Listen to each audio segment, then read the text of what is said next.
Franchising is all about entrepreneurship. And what's so amazing is that the founders of franchise systems come from so many different industries.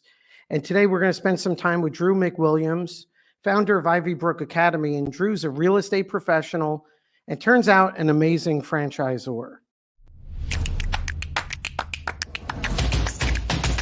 Hey, welcome, Drew. Glad to connect right now. Thank you. Thanks for having me. Looking forward to talking with you today. Yeah. So what's really great is that, people say this, sometimes it's true, sometimes it's not, but within the franchise world, Drew is one of the standout leaders where if someone needs advice, is looking for information, Drew's always willing to lend a helping hand and really give back and share his experiences and knowledge. Drew, how many units and locations are you guys up to at Ivybrook? I appreciate you saying that. And I'm a big believer in education. Obviously, that's the space that I'm in right now with Ivybrook Academy. And I spend at least one phone call a day just trying to give back to others that I can help coach or in whatever way to freely give back the information that I've learned over my course of my career in franchising to pay it forward to give back. So many people like yourself and others who we know have been so kind to give of their time. As Ivybrook Academy overall, to your question, we're up to 75 locations. To break that down, 35 of those will be open by the end of the year, either open or under development right now. The remaining, that consists of 14 more, will be opening next year in 2024. And then the remaining delta, those are people that have signed multi-unit agreements that have a phased plan for when they will be opening. Yeah, so much here. And Drew, right, so many of our subscribers and people will be watching this video are either entrepreneurs that are considering taking the journey or they've already done it. And maybe they're facing some friction and frustration, or they're trying to really establish the game plan for succeeding. So, it sounds simple. It's not. What are some of the lessons you've learned along the way going from, and maybe you could share part of the story. I know you're a real estate professional also, but how do you go from startup to thriving franchise system? Yeah, great question. I think the best advice that I would give your listeners or what I give other people is first of all, you don't know what you don't know. So go seek advice from others that have gone through that before. All right. So in getting into franchising, I had no idea what franchising was. Thankfully, I was connected to the right person at the right time, who we both know, a good friend named Steve Biegelman, who I'll name drop all the time because I owe him a ton of kudos for helping us learn how to become a franchisor. So I think my big advice is really, it's okay to not have the answer to everything. Just make sure that you go seek out the education and train yourself on being able to how to accomplish the next task that's at hand. So Drew, what brought about franchising? When did you make that decision, or what was the thought process there? Yeah, so that's a great storyline. So my wife and I are college sweethearts, grew up in Pennsylvania area. My background, as you alluded to before, is in real estate.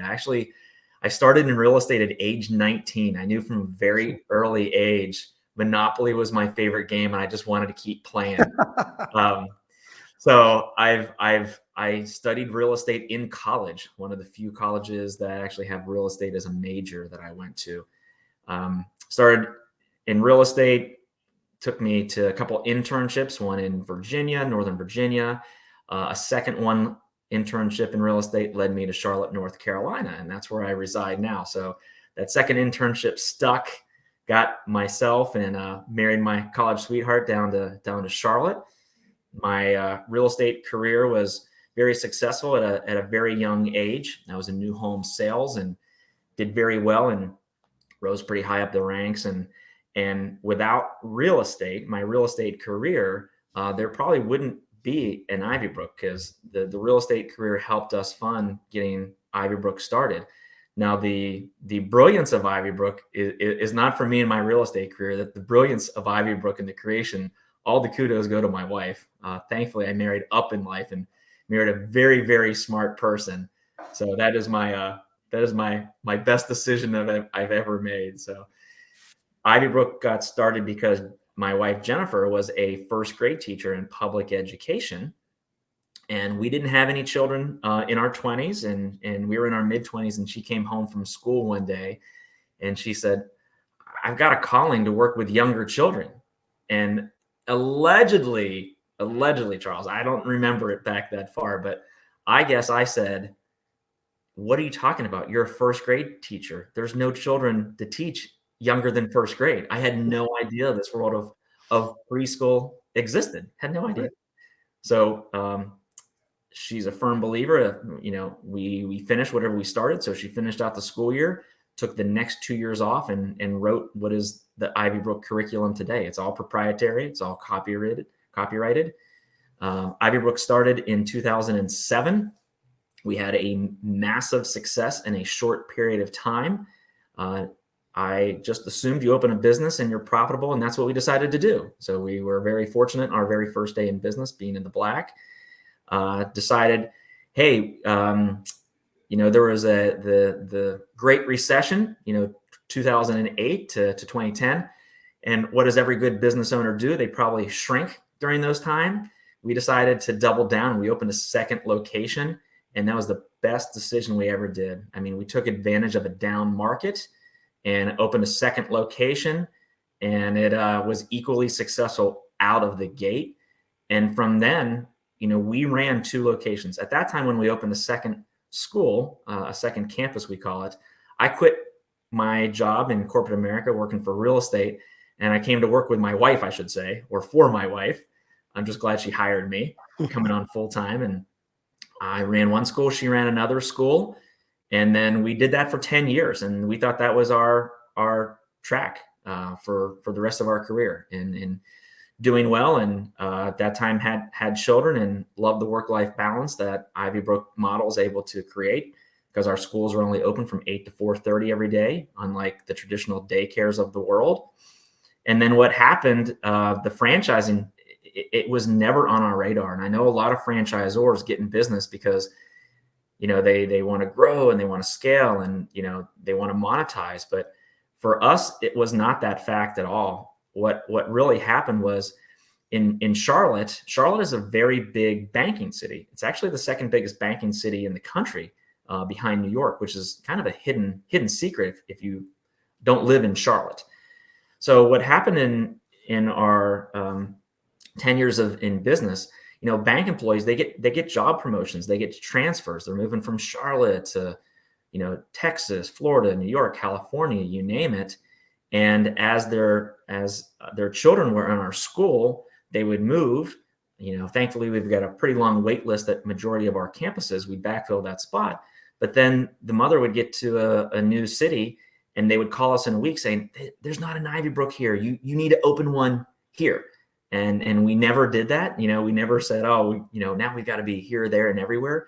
So for 10 years, we told people, that's really nice, that's flattering, but we're not going to open up in a new state. We're good with Charlotte. And then what happened next was, every one of our schools, they have a PTA, a Parent Teacher Association, which does a great job, supporting the teachers alongside of us and, giving back. And our PTA president moved to Des Moines, Iowa. And she called my wife every day for 30 days saying, "You need a school here in Des Moines, Iowa. My first 2 children graduated from your school. My third didn't. I'm worried my third is going to regress and not have the same head start in life." And that is really the catalyst for us to look at how to expand. And my wife and I have had 2 different viewpoints, and still do, of, why should we get into franchising? Why should we expand? And my wife, Jennifer, her decision, she's got the heart of gold. And her response was, look at all these children that we can help. We have 10 years of people that have told us, in every state, every city across the US, children need a better head start. the ABCs, 1, 2, 3s. Education is everything, everything. And in my mind, I'm like, look at all these people that have just done market research for us over the last 10 years. They have just told us that there is no competitor out there. I need to make sure Ivybrook is that company that goes and does this before somebody else takes this idea. Because I think we have some secret sauce, and I equally want the idea of helping others, helping the community. But at the same time, I don't mind shrinking from the fact that this is a for-profit business, and our franchise owners have a great ability to do something that is great for the community, but also impact their own personal lives and family. There's always a commonality to successful franchisors. Your focus on impacting others, and what I'm even thinking of too, when you think about your franchisees and that family succeeding, and then, Ivybrook funding their education, or when they go to college, and, we're contributing to their, so you're making a big impact here. And it's powerful. It's really what is powerful about franchising, but it's not franchising, it's entrepreneurship, right? And Yeah. Drew, so many things you're talking about, right? So and as I'm writing notes, there's organic demand. We're talking about transformation. You've talked about, which I think is very important, curriculum, and really things that came organically and from the heart as you guys are building out Ivybrook Academy. So you make the decision, you become a franchisor.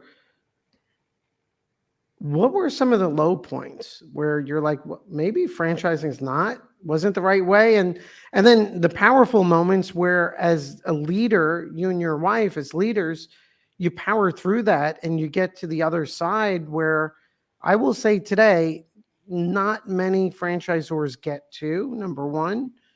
Or if they do, I would challenge anyone listening, especially,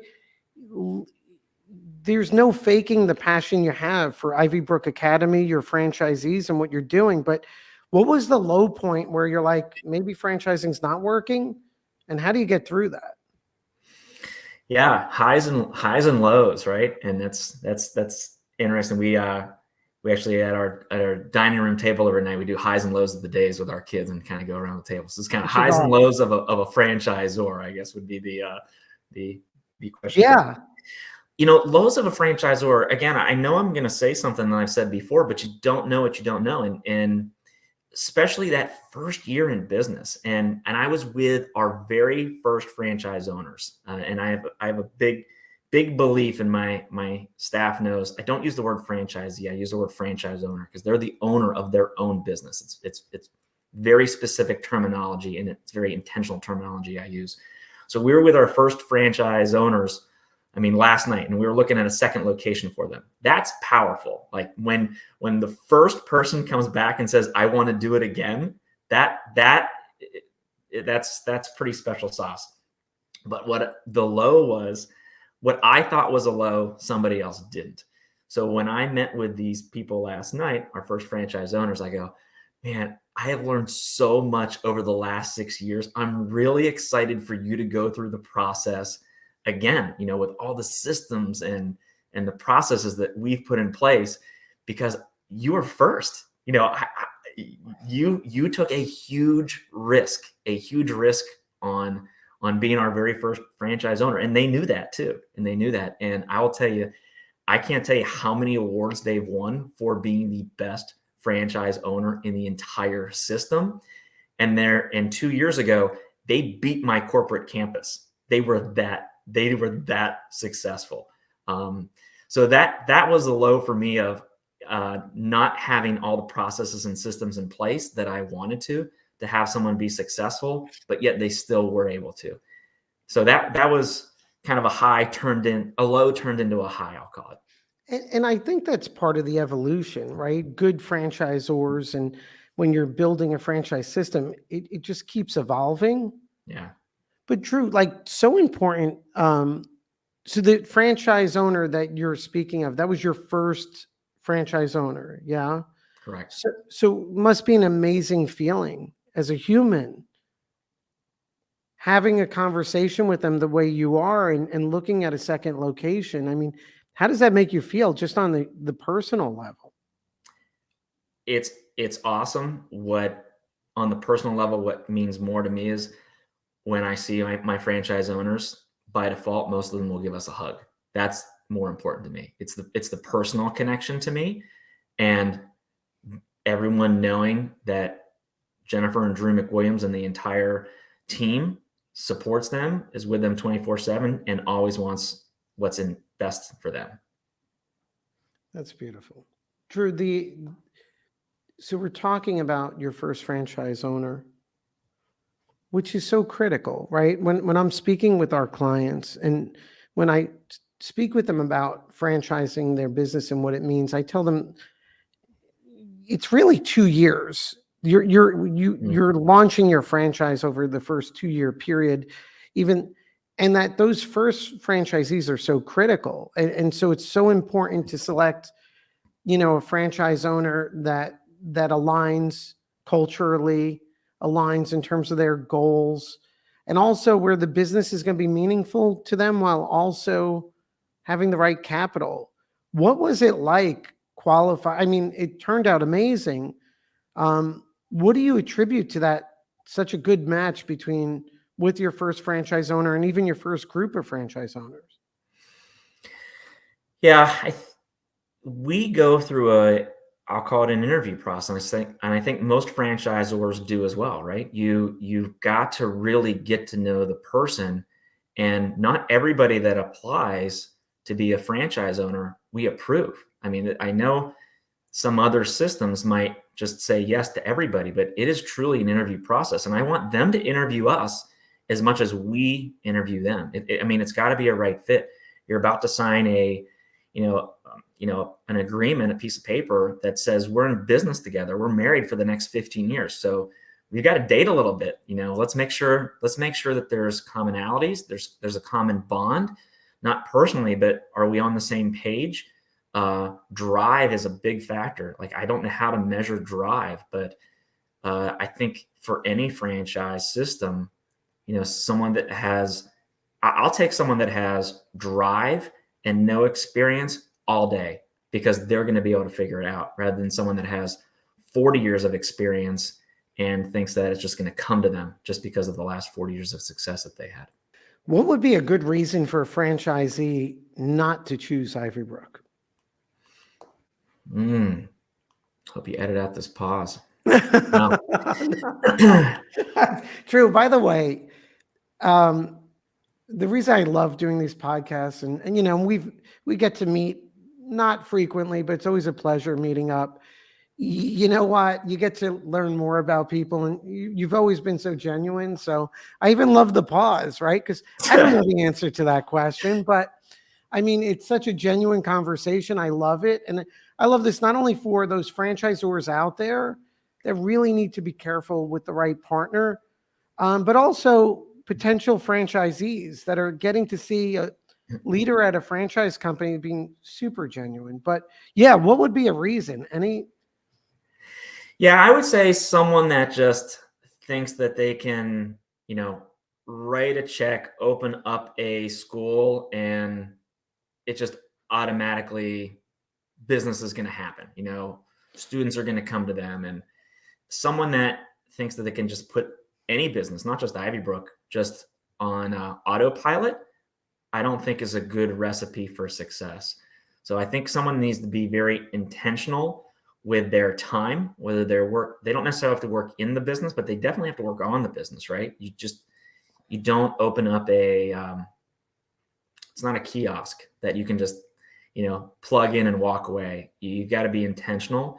I would say someone, to answer your question even more specifically, because I don't want to think that your audience think that I'm dodging the answer. Someone that actually, we call it, can play mayor. We look for someone that can play mayor. And what I mean by that is shake hands and kiss babies, right? Now, we're not literally kissing babies, but we need someone that is going to be a mayor of their community. And they don't have to have an education background. They don't have to have education experience. A lot of our owners do not, but they're very savvy business people, and they understand, their strengths and weaknesses. Someone that understands their strengths and weaknesses, I think, is going to be extremely successful in my business, because they are smart enough to know what they're good at and hire out what they're not good at. So if they don't have an education experience, which most of my franchise owners don't, by the way, then their first hire is someone that's going to be an administrator that talks to parents and talks to families and tours the school. And they become the mayor of the school. So knowing strengths and weaknesses, but also, being able to greet people, customers and staff is a big deal. So there's my answer. I think it's a good guide. Drew, a lot of times I'll be asked, Charles, what is it like when I franchise my business? Right. And it just varies depending on industry and organic franchise sales and type. But the question they'll ask is, what are the roles and responsibilities I need to start fulfilling? When do I hire people? What type of roles are they going to be serving? Just generally, what would be some of the advice you'd share on that? And I know it's a progression, but how would you answer that, Drew? Yeah, it definitely is a progression. As far as the starting out, what we did, we were very blessed that, we had two amazing individuals that have been with us since we started, and they still are. I mean, we have 3 vice presidents of our company. 2 of them have been with us since we started 17 years ago. And they went from, being part-time teachers to full-time teachers. Then they just kept moving up the ranks and, then started the franchise company and they came along. But I would say one step at a time, where we're at now, 6, 7 years later in franchising is a lot different than day one. That day one of ramp, I guess is the question is, being able to learn how to manage your existing business, because we still had existing brick and mortar campuses running that were under our ownership and really our heartbeat of our personally, professionally, and then being able to carve out time to start this whole new company. Starting a franchise company is brand new. It doesn't matter how good you are at the operations of whatever you're running. You're starting a brand new company. It's a new EIN number. It's new everything. So you got to learn how to do that, and it's just balance and surrounding yourself with smart people. I mean, like yourself. I mean, I'll give you kudos. Anyone that's listening right now, if this guy is not your franchise attorney, you're making a mistake. This guy knows what he's doing.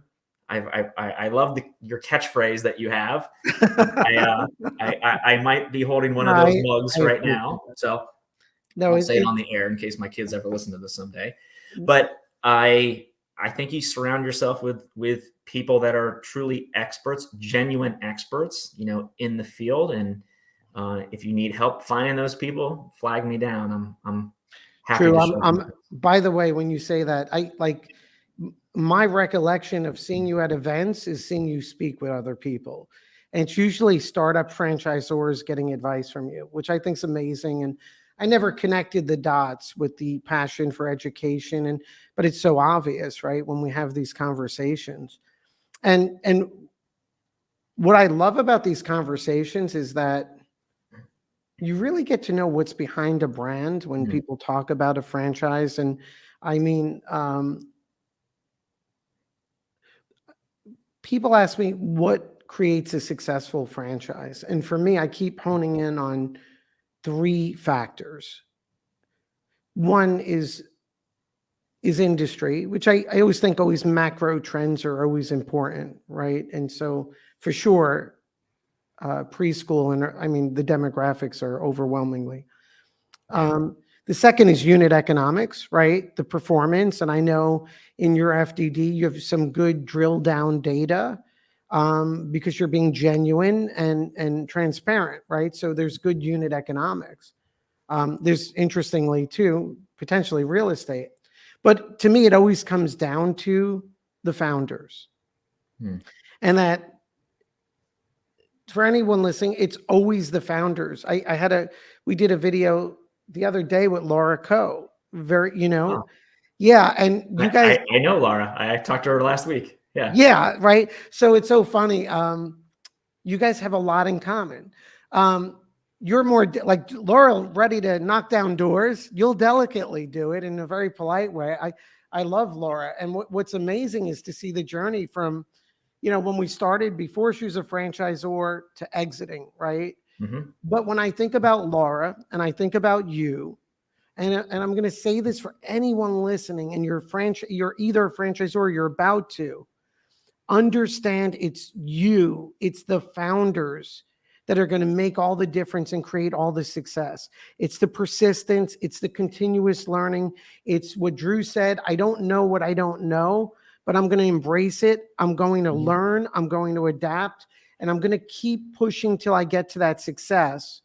And it's that commonality. I could point to it in all of our clients. It's always the founders. And it's amazing because so when brands succeed, everyone takes credit.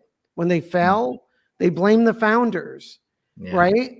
But it's the founders, and it's the persistence. And if anything I could say to take out of this conversation is, in addition to what you're saying, how you're processing it and how you evaluate it. But yeah, it's always founders. So you speak with Laura often? That's great. Well, yeah, we're both from Pittsburgh, Pennsylvania, first of all. So there's Okay. commonality All right. there. All right. Even though I don't live there and reside there anymore, I still bleed black and gold for all my sports teams. Maybe a little bit more crying black and gold lately with all my sports teams, but that's okay. And then we were for her past tense, current day, both in the children's space, right? So there's only so many franchisors from the same hometown in the children's space, right? So that's a pretty tight bubble of two people in this country.